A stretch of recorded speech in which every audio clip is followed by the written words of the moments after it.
बिस्मिल्लाहिर्रहमानिर्रहीम। मैं अमेरिका से अर्शद सीना।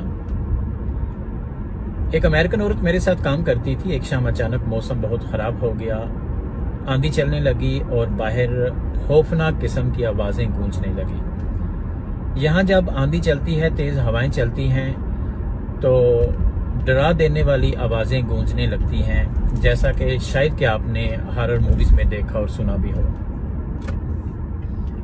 तो उसने मुझसे कहा कि मुझे घर जाना पड़ेगा क्योंकि बच्चे घर में अकेले हैं। तो मैंने उससे पूछा कि आज तुम्हारा बॉयफ्रेंड कहाँ है? तो वो कहने लगी कि वो घर में।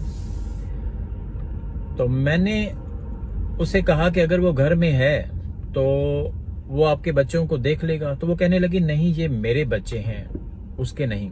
मैंने कहा बच्चे बिल्कुल तुम्हारे हैं, लेकिन जैसा कि तुमने मुझे खुद ही बताया था तुम्हारा बॉयफ्रेंड काम नहीं करता, सारा दिन घर में ही रहता है। तो अगर वो घर में रहता है तो क्या वो इतना भी नहीं कर सकता कि तुम्हारे बच्चों की देखभाल कर सके?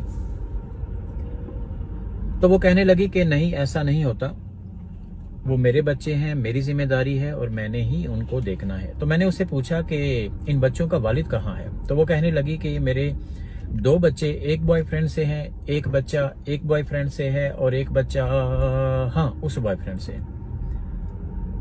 अब यहाँ पे चौथे बच्चे के बारे में बताने के लिए, उसके वालिद के बारे में बताने के लिए उस बेचारी को सोचना पड़ा। चंद लम्हों के लिए वो सोचने पे मजबूर हो गई कि ये किसका है। अल्लाह का लाख लाख शुक्र अदा करें कि जिसने आपको मुसलमान पैदा किया, मुसलमान घर में पैदा किया। आपके पास एक खूबसूरत कल्चर है। अपनी रवायात और अपनी इकदार को अपने बच्चों तक मुंतकिल कीजिए और मेरा जिस्म मेरी मर्जी वाली औरतों के पीछे मत लगें। ये औरतें पाकिस्तान में भी ऐसा ही गर्लफ्रेंड बॉयफ्रेंड का कल्चर लाना चाहती हैं, और अगर अल्लाह ना करे ये कल्चर पाकिस्तान में आ गया तो फिर याद रखिएगा कि माँ को सोचना पड़ेगा कि चौथा बच्चा किसका है। जज़ाकल्लाह।